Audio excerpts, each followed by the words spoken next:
Muy, pero muy buenos días, queridos televidentes del programa En la Mañana. Es un placer estar con ustedes, como siempre los saludamos todas las mañanas. Pero hoy es una mañana especial, porque hoy tenemos de invitado a una persona que ha hecho un recorrido importante en nuestro país, una personalidad que conoce y nos puede hablar muy bien de lo que se está planteando en este momento, que es nuestro proceso de paz, el cual desde este programa hemos sido una tribuna abierta para poder defender y decirle a todos ustedes que busquemos la paz para nuestro país. Nos merecemos una segunda oportunidad. Por esa razón, hemos invitado a nuestro programa a un expresidente de la República, al doctor César Gaviria, que nos va a hablar bastante de lo que es la paz, los temores, los conflictos, si es perfecto o no es perfecto, y de lo que los colombianos tienen que saber, y sobre todo los caucanos y países, del proceso de paz. De esta manera, le damos la bienvenida al presidente Gaviria. Presidente, muy buenos días, bienvenido, bendiciones para usted. ¿Cómo ha estado? No, muy bien, pues recorriéndome el país, haciendo esta campaña por el sí, tratando de disipar una enorme cantidad de dudas, de predicciones, de premoniciones apocalípticas de lo que pasaría con el proceso de paz. Ya tenemos el acuerdo, es más difícil decir algunas de esas cosas, pero bueno, siguen saliendo especies raras que pretenden mostrar este acuerdo como una cosa excepcional y como única, y que nos estamos saliendo de la tradición jurídica colombiana. Y eso es totalmente falso. Esto es un acuerdo que corresponde a lo que los colombianos hemos hecho a lo largo de nuestra historia para dar por finalizada la violencia y a facilitar esos procesos. Ha sido un proceso bien negociado, serio, juicioso. Si alguna cosa ha hecho el presidente Santos bien, es esta. Y se llegó la hora de que tomemos la decisión que él ha dejado en manos de los colombianos. Presidente, usted yo creo que nos puede dar su episeco de cátedra de paz, porque usted hizo parte de un proceso de paz en el gobierno del presidente Uribe Barco, que fue el proceso de paz con las FARC. De ese proceso de paz a este, que han pasado bastantes años, ¿cuáles son las diferencias y cuáles son las cosas importantes de recalcar de este proceso comparado al otro? Bueno, en primer lugar, ese proceso pues fue muy exitoso. O sea, creo que no hay ningún colombiano que diga que el proceso de paz con el M-19 fracasó, no salió bien. No, ese proceso fue exitoso. El proceso con el EPL en Urabá fue supremamente exitoso. El proceso con el Quintín Lame salió bien, con el PRT. Estamos hablando de procesos que en esa época, digamos, eran simples porque no se anticipaba ninguna participación de la justicia en los procesos, era perdón y olvido y punto. Y ya, es cierto, y así funcionaron bien. Digamos, después vino un proceso que fue la Ley de Justicia y Paz que el presidente Uribe hizo para los paramilitares. Yo al principio estuve muy dudoso de ese proceso, pero cuando el presidente Uribe me llamó a decir que no estaba consiguiendo ninguna cooperación internacional para ese proceso y me pidió que se enviara una misión de la OEA, le dije que sí, que claro.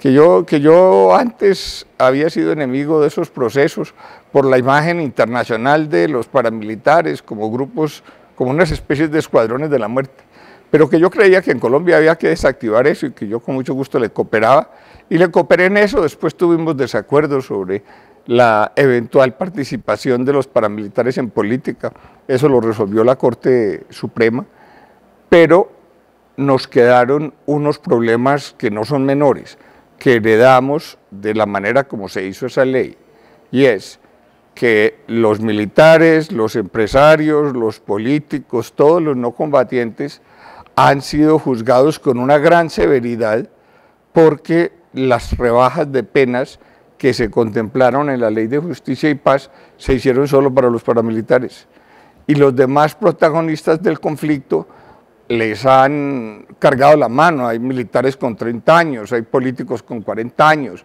hay empresarios con 30 años, o sea, cosas que no tienen sentido y que no podemos volver a repetir.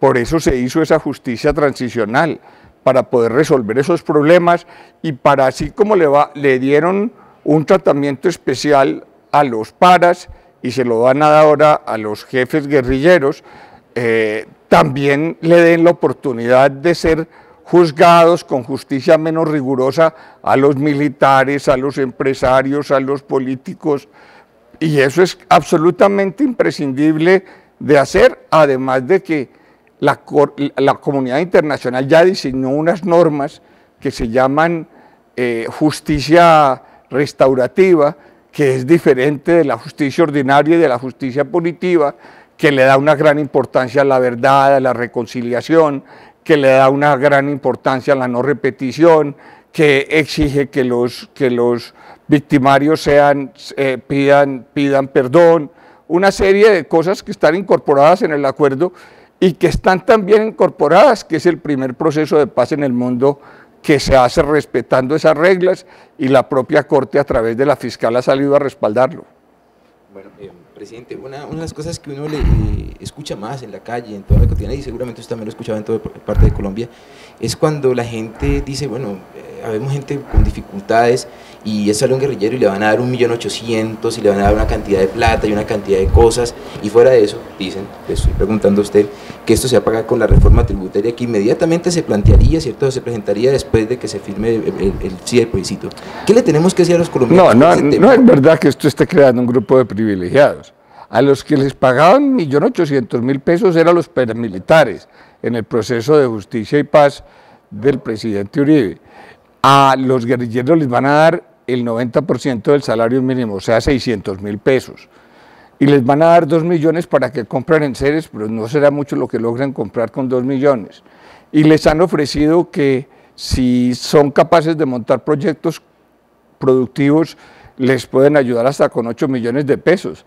Pero es que cualquier empresario pequeño, mediano va al SENA y le ayudan hasta con 40 millones. O sea, no estamos hablando de cosas que no se hagan en la sociedad colombiana. Y si alguna cosa debemos tener clara, es que los más interesados en que esos señores se reintegren a la sociedad y encuentren un trabajo y encuentren una manera de vivir, somos los colombianos, porque es gente que solo ha manejado armas en su vida, y si no le ayudamos en el proceso de reincorporación, pues se vuelven a las armas, no como FARC, pero pues vuelven a lo que saben hacer. Entonces eso tiene que salir bien, y allí no hay nada que sea exótico. Bueno, y estos colombianos que de pronto no van a dejar las armas y que se van a involucrar en otros grupos armados, ¿qué se espera? ¿Qué se plantea con todo este proceso con ellos, con ellos? No, es el tema del ELN. Yo creo que todavía hay tiempo de hacer algo. Es una lástima porque ellos han estado en muchas mesas de paz y a todos los gobiernos lo han convencido de que ellos quieren hacer la paz, y porque en esta oportunidad que de veras se abre la posibilidad de hacer la paz con las FARC, ellos se quedan por fuera, es bastante incomprensible. Solo el tema militar al que se van a tener que enfrentar después de que no estén las FARC, yo creo que los va a someter a una presión enorme, difícil de resistir y de soportar. Bueno, otro temor que tenemos los colombianos, y este es un temor muy propio, es esos espacios que dejan las FARC, ¿cierto? ¿Cómo el gobierno va a evitar de que vengan bandas criminales, bueno, como se quiera que llegue, a ocupar esos espacios y a seguir causándole daño a nuestra población más? Sí, esos temores tienen algún fundamento. Yo creo que las Fuerzas Armadas se han preparado para eso y le están poniendo la cara al país. Pero yo te voy a decir una cosa, si matáramos a todos los guerrilleros de las FARC, igual el problema existiría, de que cómo se van a llenar los espacios. O sea, eso no es un tema que dependa del acuerdo, sino si usted mata a los de las FARC, digamos, si la opción militar fuera ahí, o se le entregaran a usted, igual le queda el problema. O sea, eso no es el acuerdo, es el problema del narcotráfico y cómo manejarlo, pero no es el acuerdo el que puede llegar a generar un problema de esa naturaleza. ¿Cree usted, presidente, que buena parte del problema que tenemos en este momento y que se ha permitido a los que están defendiendo el no, ¿cierto? Decir que no va a haber paz en Colombia, ¿cree que de pronto sea el error de haberlo enfocado así como paz en vez de hablar que el fin del conflicto armado con las FARC? No, es que eso es lo que se ha dicho, es el fin de la guerra con las FARC. Se ha dicho que hay que construir la paz, nadie ha dicho que va a llegar la paz porque las FARC dejen de combatir. Lo que sí pasa es que de todos los conflictos que hoy tenemos, el más grande, el más dañino, el más peligroso, es que a pesar del esfuerzo militar tan grande que se hizo en el gobierno de Uribe y en el gobierno de Santos, Colombia tiene hoy es el primer país del mundo, o el segundo en gasto de seguridad, gastamos más que los propios Estados Unidos, tenemos más soldados y policías que Brasil y que México. Entonces, cuando uno ve eso, se da cuenta que la opción militar produjo unos resultados, pero no acabó con la guerrilla. La guerrilla obviamente se diezmó, obviamente la seguridad de Colombia mejoró, pero de todas maneras hay una guerrilla que nos puede tomar años, décadas, terminar por la vía militar, y mientras tanto, ¿cuántos muertos más? ¿Cuántos sacrificios más? Si se abre la posibilidad de una negociación política a la que se le ha puesto todo el esfuerzo, todo el trabajo, gente de primer nivel, durante bastante tiempo, pues yo creo que hay que tomarla, que Colombia sí quiere dejar atrás la guerra. Hay otros que dicen que con qué plata se va a hacer. No, sí, Colombia ya no es el país tan pobre que era cuando yo era presidente. El per cápita de Colombia cuando yo empecé en mi gobierno era $1.600, hoy es $8.000. Es otro país. Hoy Colombia tiene más capacidad de hacer cosas. En el presupuesto nacional hay partidas hoy mucho más sustanciales. El presupuesto de política social es muy significativo, el presupuesto de obras públicas es muy grande, muy significativo. Pero el tema es muy simple, la guerra cuesta más que la paz. Que no se vengan con el cuento de que no lo podemos realizar porque la paz cuesta más que la guerra. No, la paz no cuesta más que la guerra en ninguna circunstancia. La guerra cuesta más que la paz. Y entonces, la reforma tributaria es para arreglar los problemas de la caída del precio del petróleo y de la inflación, y después empezar a buscar la plata en el presupuesto para empezar a cumplir los acuerdos. Pero tampoco es que se vaya a hacer para el proceso de paz. La habían cantado hace mucho rato y es fruto de la caída del precio del petróleo, que dejaron entrarle las utilidades de Ecopetrol al Estado y muchos otros productos minerales, y el país pues tiene una crisis fiscal. Tácitamente usted ha estado diciendo los otros, aquellos, hablando, ¿cierto? Y pues uno entiende que usted habla de los que están en este momento defendiendo el no, y que creo que están en todo su derecho democrático a hacerlo. ¿Qué le diría usted a los televidentes con relación al expresidente Uribe, en donde pues él intentó en su momento el proceso de paz con las FARC, no le funcionó, hizo su proceso de paz con los paramilitares, y ahora ha sido, digamos, defensor del no, y unas posiciones bastante complicadas? ¿Qué le puede decir, permítame, doctor, qué le puede decir César Gaviria, el ser humano, no el expresidente, a Álvaro Uribe, el otro ser humano, el que ya sáquenle todos los títulos? Bueno, él ha sido siempre, digamos, el proceso con el M-19 lo apoyó, el país lo apoyó en el proceso con los paramilitares, y no hubo plebiscito ni nada, pero lo apoyó. Él estableció una cosa que es interesante porque refleja bien lo que el pueblo colombiano piensa. Para un guerrillero, inmovilizarse individualmente es ir a un batallón, entregar el arma, que le miren sus antecedentes penales, que usualmente no tiene porque a las FARC no les han individualizado nunca los crímenes, y se va para la casa. Y entonces en este país, por cuenta del presidente Uribe, hay amnistía express. Entonces, pues, yo creo que están exagerando un poco, que porque la amnistía, que porque se va a hacer, por ejemplo, la amnistía que dicen los tratados internacionales, que eso es terrible, pero terrible si se hace todos los días. Si vemos los avisos en televisión, llevamos años reintegrando guerrilleros de esa manera. Lo segundo es que él está tratando como de exagerar unos temores que él tiene o unas pesadillas que le dan, yo no sé, y entonces dice que es que Timochenko va a ser el presidente. Pero ¿de dónde saca eso? O sea, ¿dónde están los 12 millones de colombianos que van a votar por Timochenko para presidente? Yo no los veo por parte alguna.